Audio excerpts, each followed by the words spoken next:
Perkenalkan, nama saya Dorianis Tebenu, NIM 20030200194, kelas C, semester 1. Video ini saya buat guna untuk memenuhi tugas mata kuliah pengantar sosiologi, jurusan administrasi bisnis, Fakultas Ilmu Sosial dan Politik, Universitas Nusa Cendana Kupang. Pada kesempatan ini, saya sedikit memperjelaskan mengenai pengantar sosiologi. Pengantar sosiologi. Apa itu sosiologi?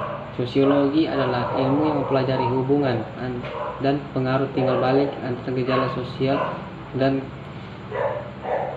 dengan gejala non-sosial, atau Pitrim Sorokin, ilmu yang mempelajari hubungan antara manusia dalam kelompok.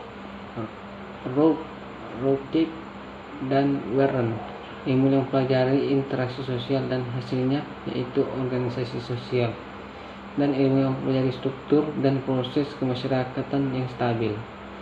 Mengapa munculnya sosiologi? Menurut Burger dan Berger, pemikiran sosiologi berkembang manakala masyarakat menghadapi ancaman terhadap hal-hal yang dianggap sudah seharusnya. Contohnya, disintegrasi reformasi Martin Luther, munculnya kapitalisme, akhir abad revolusi industri, mes dan kebudayaan.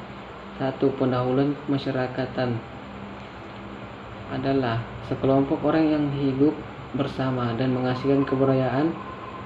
Tidak ada masyarakat tanpa kebudayaan, dan tidak ada kebudayaan tanpa masyarakat. 2. Melvin J. Herkovits memandang kebudayaan sebagai suatu yang bersifat superorganik. Kebudayaan tetap eksis meskipun anggota masyarakat pendukungnya berganti-ganti atau lahir mati.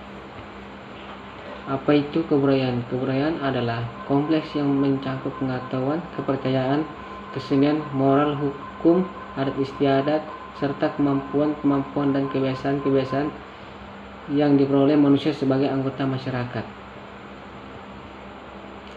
Unsur-unsur kebudayaan. Unsur kebudayaan menurut Kluckhohn dalam Universal Categories of Culture meliputi peralatan dan perlengkapan hidup manusia, pakaian, perumahan, peralatan rumah tangga, senjata, alat produksi, alat transportasi, mata pencarian hidup, dan sistem ekonomi, pertanian, peternakan, sistem produksi, distribusi, konsumsi, sistem kemasyarakatan, sistem kekerabatan, organisasi politik, sistem hukum, sistem perkawinan, bahasa, lisan maupun tertulis, kesenian, seni rupa, seni tari, seni suara, seni gerak, sistem pengetahuan religi, sistem kepercayaan dan agama. Kebudayaan terkait dengan hubungan antar manusia. Kebudayaan merupakan design for living atau religion atau blueprint for behavior yang menetapkan aturan mengenai apa yang seharusnya selayaknya dilakukan atau tidak dilakukan. Unsur normatif.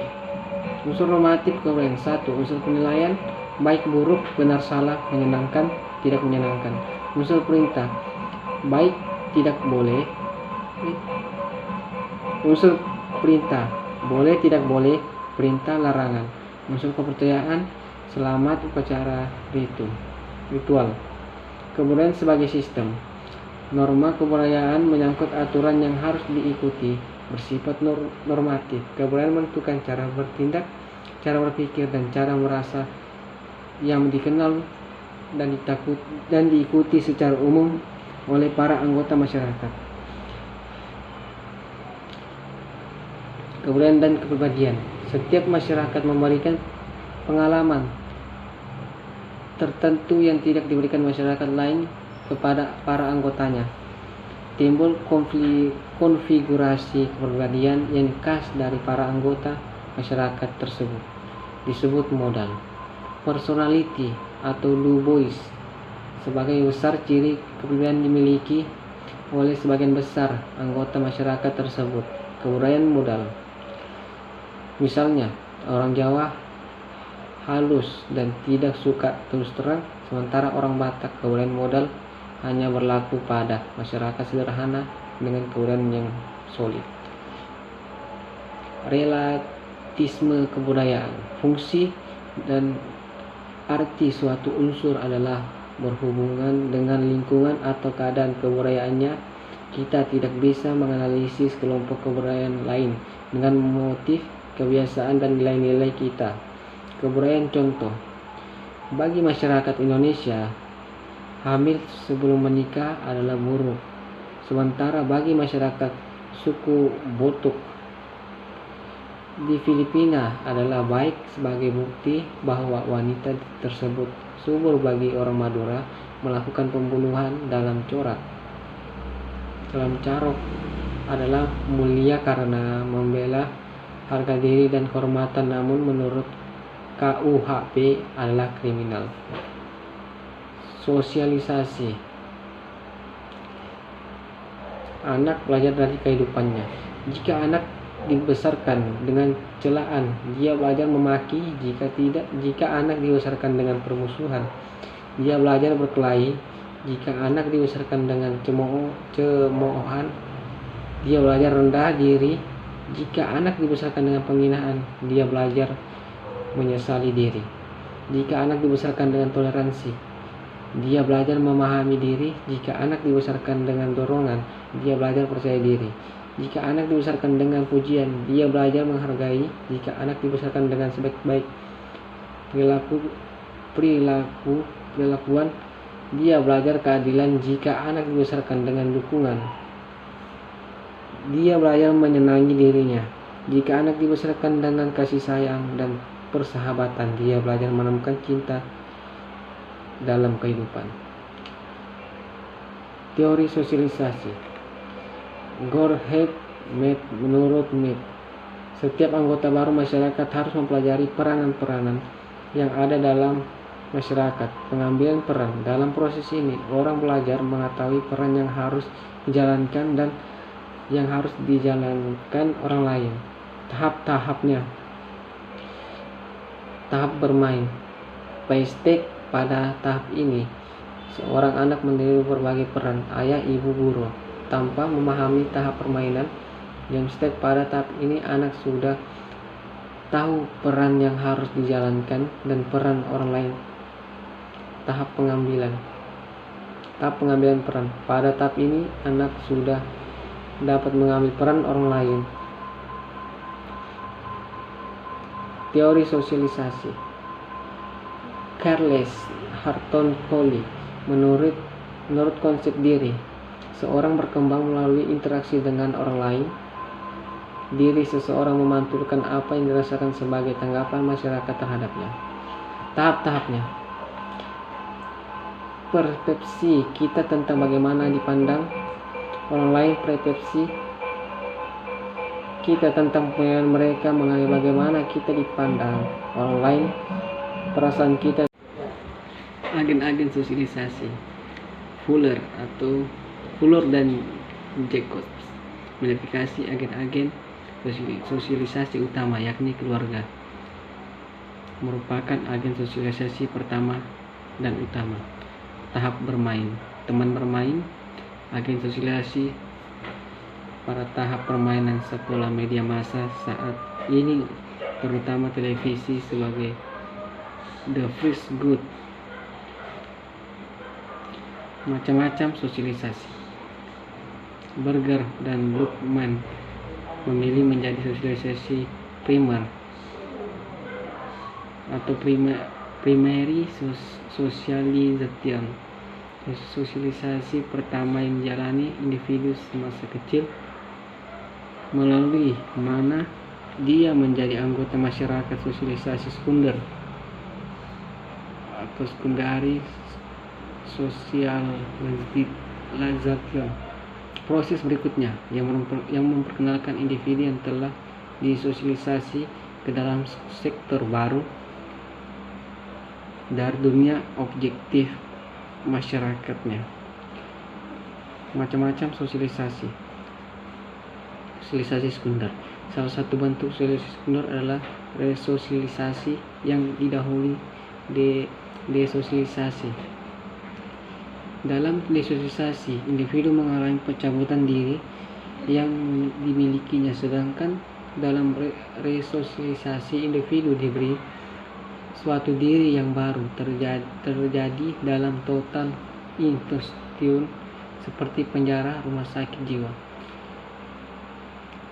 Sosialisasi sekunder 2. Bentuk sosialisasi sekunder yang lain adalah anticipatory socialization, yakni bentuk sosialisasi sekunder yang mempersiapkan seseorang untuk peranan baru. Pola-pola sosialisasi menekankan pengguna hukum terhadap kesalahan. Cirinya penekanan pada hukuman dan imbalan, menuntut kepatuhan anak, komunikasi satu arah, nonverbal dan berisi perintah. Tekanannya pada keinginan orang tua, keluarga sebagai significant actor. Yang kedua, penekanannya pada interaksi komunikasi lisan anak menjadi pusat sosialisasi. Kebutuhan anak penting, keluarga sebagai generate order. Bentuk interaksi sosial. 1. Glenn and Gillen. Memilihnya menjadi proses asosiatif yang terbagi menjadi akomodasi, asimilasi, dan alkulturasi. Proses disosiatif meliputi persaingan pertikaian atau konflik. 2. Kimberly Young membedakan menjadi opisi yang mencakup persaingan dan pertikaian, kerjasama yang menghasilkan akomodasi yang menghasilkan sistem. Akomodasi adalah suatu proses di mana orang per orang atau kelompok manusia yang mula-mula saling bertentangan kemudian saling menyesuaikan diri untuk mengatasi kekurangan-kekurangan. Tujuan akomodasi antara lain mengurangi pertentangan. 2. Mencegah meledaknya suatu pertentangan untuk sementara waktu. 3. Memungkinkan kerjasama. 4. Mengupayakan peleburan antar kelompok sosial yang berbeda. Bentuk akomodasi: coercion atau paksaan, komprisme atau kompromi, arbitration atau pihak ketiga, mediation atau penengah, conciliation persetujuan, toleration atau toleransi, stalemate atau kemacetan, adjudication peradilan. Usaha mengurangi perbedaan, kemajuan dengan kelompok. Alkulturasi adalah suatu proses sosial yang timbul manakala suatu kelompok manusia dengan kebudayaan tertentu dihadapkan dengan unsur dari suatu kebudayaan asing. Kebudayaan asing itu lambat laun diterima dan diolah ke dalam kebudayaan sendiri tanpa menyebabkan hilangnya unsur kebudayaan kelompok itu sendiri. Macam-macam status yang diberikan atau ascribed status yang diberikan masyarakat kepada individu terlepas dari kualitas dan usaha individu di bawah sejak lahir. Contoh: gelar kebangsaan, ras, etis, gender, kebangsaan, agama, usia, status yang diperjuangkan, status yang patut, kualitas tertentu yang harus diraih melalui persaingan dan usaha pribadi perlu diperjuangkan. Contoh: tingkat pendidikan, kekayaan, kekuasaan. Yang terakhir, stratifikasi sosial. Stratifikasi sosial atau social stratification adalah perbedaan anggota masyarakat berdasarkan status yang dimiliki kelas sosial. 2. Kelas sosial atau social class merupakan struktur yang memiliki sikap kepercayaan, nilai dan norma perilaku yang berbeda dibandingkan kelas sosial lainnya, ditentukan oleh kedudukan sosial ekonominya dalam masyarakat, kekayaan penghasilan, pekerjaan, pendidikan, identifikasi diri, keturunan, partisipasi kelompok, dan pengakuan lain. Sekian dari saya. Jika ada salah kata mohon dimaafkan. Sekian dan terima kasih.